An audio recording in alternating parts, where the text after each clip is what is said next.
Hello, I'm back again, VCI here, and today I would like to talk to you about an infamous movie for some and a famous movie for others.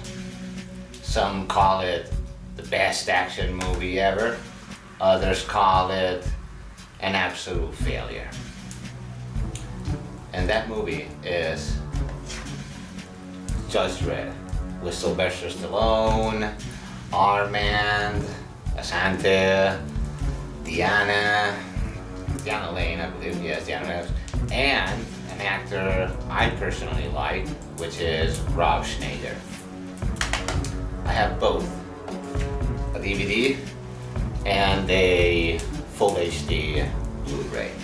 And in this case, the Blu-ray actually has a decent amount of extras. We have some TV spots, a trailer, an original motion soundtrack, yes, an original motion soundtrack, and actually a making of. And the DVD, in terms of extras, it's, at least this release, it's very limited. We have a trailer and a technical page. I'm not sure how would I call this in English. A technical page. Now, this movie has a very bad reputation with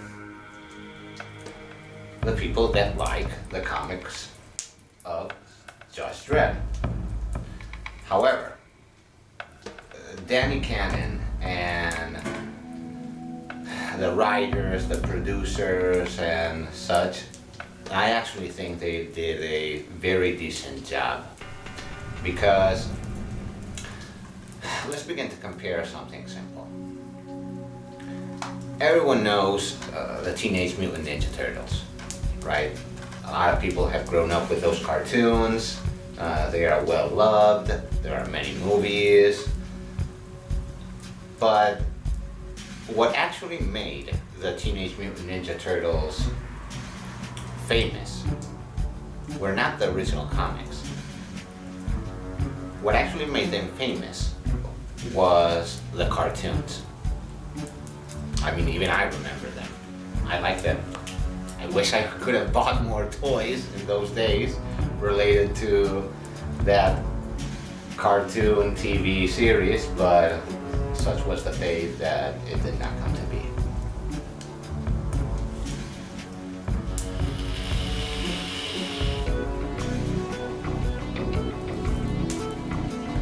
Consider that to begin with. We are talking about a movie released, I think it was between 1996 and 2004, more or less. I don't remember the exact date. In those days, to actually achieve the amount of production budget this team achieved for a comic book, not hero, anti-hero movie was insane, to say the least. And they wished to bring the character of Dredd to a larger audience.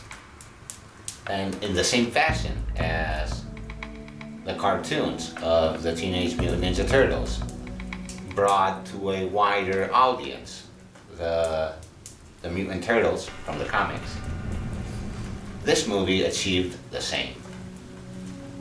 Now, let's begin with well, better said than begin. Let's continue with a few things. I don't know what the internet has with Rob Schneider.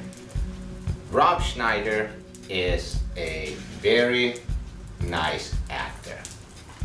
He is fair-faced. He has a lot of facial expression. He is funny. What else do you want from the guy? Why does the internet recently, I believe, tends to think that Rob Schneider makes movies worse. Rob Schneider does not make movies worse. I have more than one movie from Rob Schneider in which he's the main character. He has made some fun movies. I don't see what you expect from him. Actually, I would like to see Rob Schneider in other papers that are outside of his comedy line. That's another thing with these type of actors. They always get placed in a certain line and they stay in that line. I mean, the same thing happened to Jim Carrey. And some of the best movies Jim Carrey has made in terms of acting and storytelling and whatnot, they are not even comedy. I mean, Number 23, for example. It's an amazing movie with Jim Carrey as a main character. And there is no comedy in that movie, unless you want to see some dark comedy, but no. So, please tell me, what is your problem with Rob Schneider? He does a decent paper in this movie, and he is actually an anti-position to the character that is Judge Dredd. The poetic justice, if you wish, the eye-opener for Judge Dredd in this movie is carried largely by the character of Rob Schneider. Judge is totally serious, he's totally blind to reality, and Schneider, his character, is more down to earth, more human, more relatable. And together, both of these characters help develop Judge Dredd into a more relatable type of Judge Dredd. I know the people from the comics the majority of them will not see this as making justice to the Judge Dredd's comics. But this was another time. It had, as I mentioned before, it was a very big budget. And to make something appealable to a family, for example, maybe you have a 14 or 15 or 16-year-old, maybe you have a father and a mother, or whatever in those ranges. You go into the theater, or you go into your movie watching room, or just turn on the TV one night and see this as a family, and you can see that movie as a family. You have Rob for some comedy. You have Diane for some equilibrium, a sort of middle ground. And you have the judge as a very serious and, very frankly, very naive character.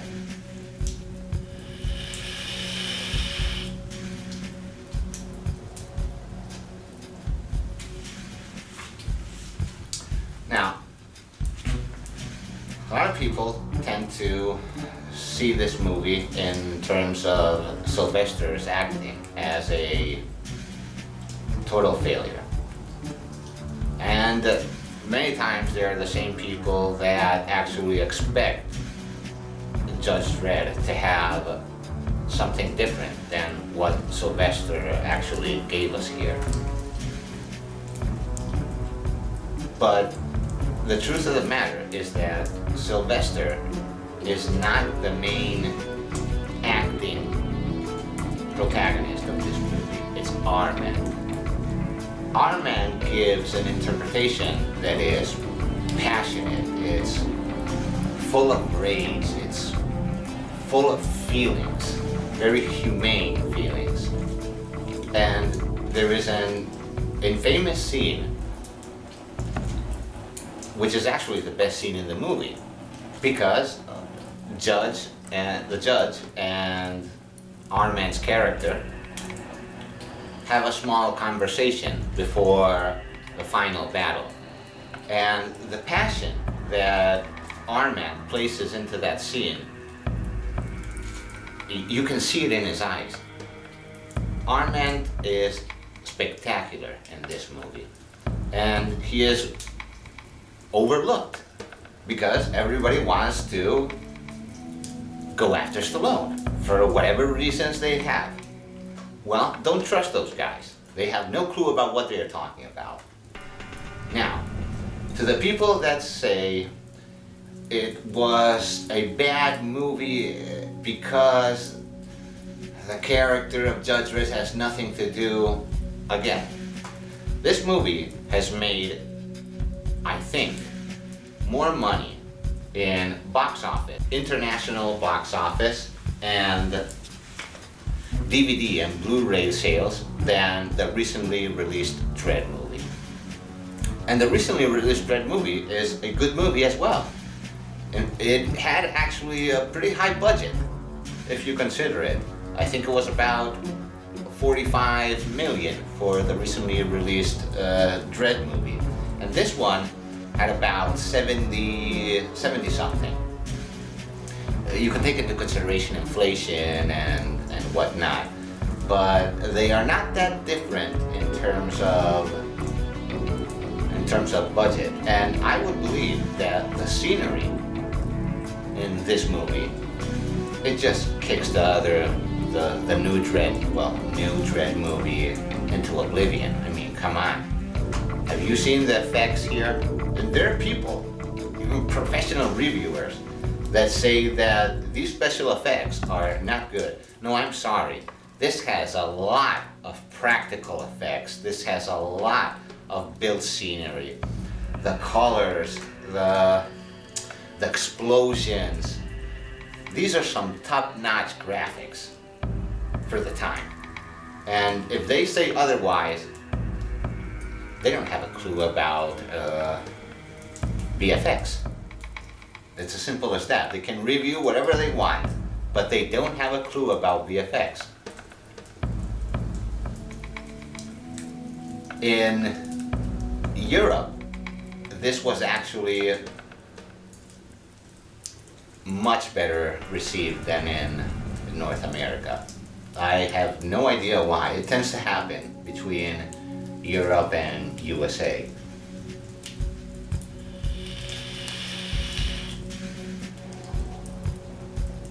Personally, the first time I saw this movie, it was in the drive-in. There are a few drive-ins in my land, well, about 5 of them. And they are still open today, 3 of them at least. And the first time I went to see this movie, it was in the drive-in, and I had a blast.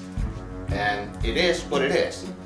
It's a popcorn action flick with some comedy, some thoughtful messages, good acting, at least from Armand's side, and a decent soundtrack. It has given place to many memories, like I Am the Law or This Whole Block is Detained. They mostly, the people that remember these lines, they remember them from the movie. And if this movie gave the opportunity for more than one person to actually delve into the comics, then in that regard, it achieved a certain victory.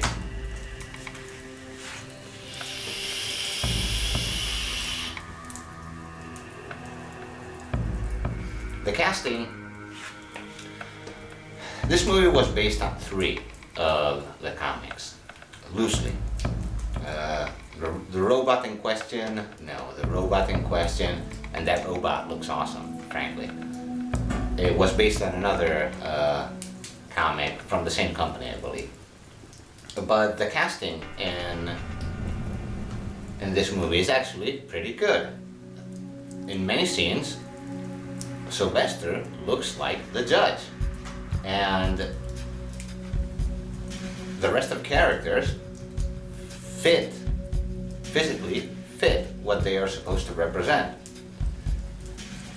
A large contradiction I see is a lot of people find the wardrobe of the judge and others to be a bit far out. But consider this. This judge actually represents better the actual Judge Dredd from the comics than the more modern Dredd movie. So anybody that has a bone with that, you can go watch the modern Dredd movie. There is no problem. That doesn't make this a bad movie at all. It's a decent watch. If you have never seen it, I believe it's available on more than one platform. And would I go UHD Blu-ray on this one? Well, I would go Blu-ray Full HD. UHD, I like Stallone movies, but no, I wouldn't pay $20 or $30 or $40 for a UHD. With the Full HD Blu-ray, I'm more or less set. That is the UHD version, if there is a UHD version, and I believe there is. That's more for the real hardcore Stallone or action collector guys. But with the DVD or with the Full HD version, you are good to go in my opinion.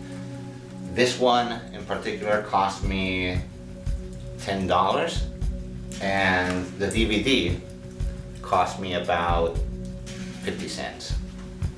First I achieved the DVD and then I achieved the Blu-ray, all from the same place actually.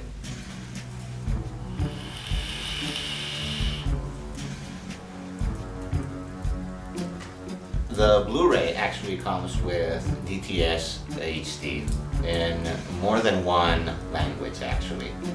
And it even had, at least the PAL release, this PAL release even has Catalan, but only in Dolby Digital 2.0. They didn't even add a 2.1. They didn't even add a 2.1 to this. Okay, you can pardon them, it's Catalan. You're going to get a good sound from this one as well. However, between this remaster and DTH HD and this one, there is not a lot of difference. This one is better in terms of surround sound and such, but a Dolby Digital 5.1 version will also give you a decent surround sound and a decent experience. If you have not seen it, consider it for a fun action night. Don't fall into these intrepid false cliches about Rob Schneider, Stallone, it's an injustice. No. Remember, you can make a movie about anything you want, change anything you want, and it can still come out good. And this one came out good. And if you want to see a more serious Dredd movie, ask for it. And they will possibly, considering the winnings the recent one had, they might even do another one. PCI here. I hope you have a good night.